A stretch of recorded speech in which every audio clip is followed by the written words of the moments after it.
नमस्कार, मी Rajratna Jondhale. Top news मराठीमध्ये आपलं स्वागत. महाराष्ट्र सरकारने शिवरायांच्या आणलेल्या वाघनखांबद्दल सरकारचं कौतुक, पण महाराष्ट्रात आणलेली वाघनखं ही कुठून आली आहेत आणि त्याचं ओरिजिन काय याबाबत संभ्रम असून त्याचं उत्तर हे राज्य सरकारने द्यावं अशी मागणी खासदार सुप्रिया सुळे यांनी राज्य सरकारकडे केली आहे. तो त्यांच्या संघटनेचा आणि त्यांच्या आघाडीचा अंतर्गत प्रश्न आहे.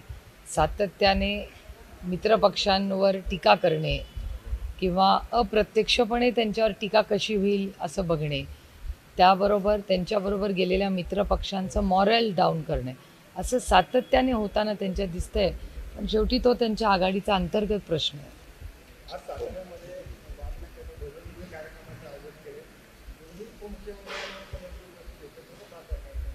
एकतर त्या वाघनखांबद्दल प्रयत्न केला सरकारने, सरकारचा कौतुक आहे, आनंद आहे.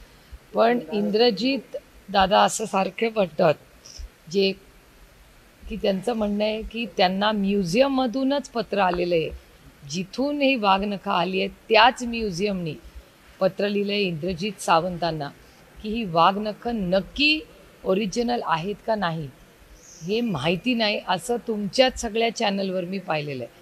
त्याच्यामुळे नक्की ही वाघनखं कुठून आली आहेत, काय आली, त्याचं ओरिजिन काय हे काहीच समजत नाही आहे नक्की. आणि त्याच्यामुळे महाराष्ट्र सरकारने आजच्या त्यांच्या कार्यक्रमात खरं कधीतरी बोलावं आणि सांगावं महाराष्ट्राच्या जनतेला की वाघनखं नक्की ओरिजिनल आहेत का नाही, हा पहिला मुद्दा. याचं कारण असं, खूप अपेक्षेने लोक तिथे जात आहेत. लहान मुलं, पिढी, शाळा, तुमच्याच चॅनलवर मी आता पाहिलं की शाळांसाठीही ते वेगळा वेळ ठेवणार आहेत. तर जर मुलांना एक म्युझियम ओरिजिनल पीस आपण जाणार होतो आणि नंतर काही कालावधीनंतर सरकारच लोकांना फसवतं असं झालं तर मुलांच्यावर काय संस्कार होतील. त्याच्यामुळे असं काहीतरी पॉलिटिकल गिमिक विधानसभा समोर ठेवून काहीतरी असं करण्यापेक्षा जे खरं आहे, जे सत्य आहे, इतिहास स्वतःच्या मनापासून लिहिता येत नाही. इतिहास जो खरा आहे तोच लिहायचा असतो आणि तोच सांगायचा असतो.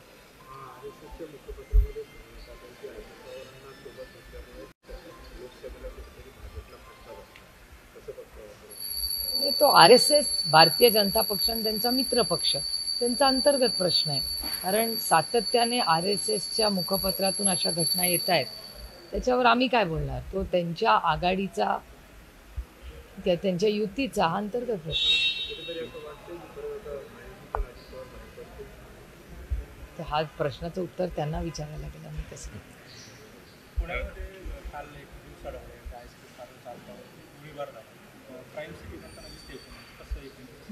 मी तर गेले अनेक महिने म्हणते महाराष्ट्रामध्ये.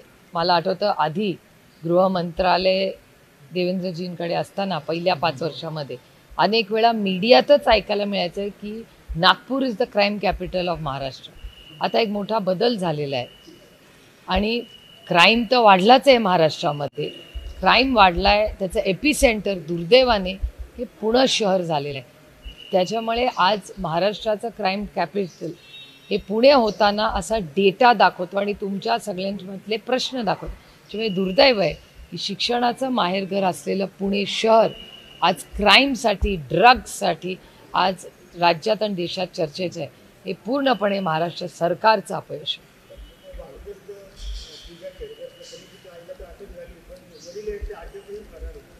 तुम्हाला खरं सांगू, हा विषय रोज आज राज्यासमोर पाऊस, महागाई, बेरोजगारी आणि भ्रष्टाचार असे खूप प्रश्न आहेत. त्याच्यामुळे मी सरकारला विनंती केली आहे की काय तुमची इन्क्वायरी करायची ती एकदा काय ती करा. रोज त्यांचा चर्चा करून किंवा एक एक बातमी बाहेर येऊन त्या विषयाचा सिरियसनेस कमी होतं. त्यामुळे सरकारने 1, 2, 3 आठवडे घ्यावे, सविस्तर त्याची पूर्णपणे एक फाईल डॉसियर करावी आणि महाराष्ट्राला खरं काय ते सांगावं.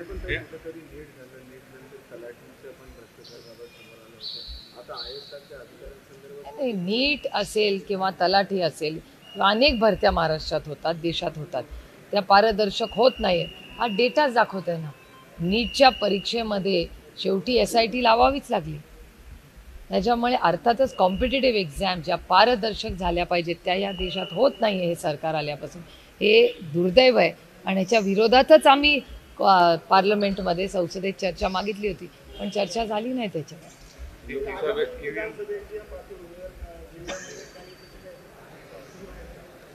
सगळं सांगू ना, तुमचं एडिटोरियल तुम्ही मला सांगणार का? आमची स्ट्रॅटेजी कोण सांगतं? ईव्हीएम आणि व्हीव्हीपॅट संदर्भात नगरदर्शनचे जे पराभूत उमेदवार आहेत त्यांनी तक्रार दाखल केलेली आहे. तसंच पुन्हा एकदा ते 40 मतदान केंद्रावरती तपासणी पडताळणी जी आहे ती होणार आहे.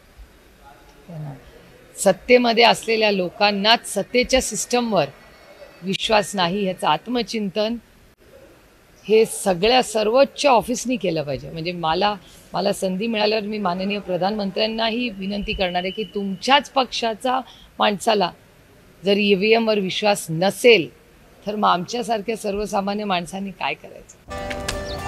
Come on guys, hurry up. अरे सुन ना, एक ब्रेक ले लेते हैं. Guys, I am telling you, तुम लोगों को सही से ट्रैकिंग नहीं आता. But that's okay, you can learn. रोज का ढक्कन देना. तो ये रेड वाला है, सही वाला देना. अबे ढक्कन, पहले तो सही पानी पीना.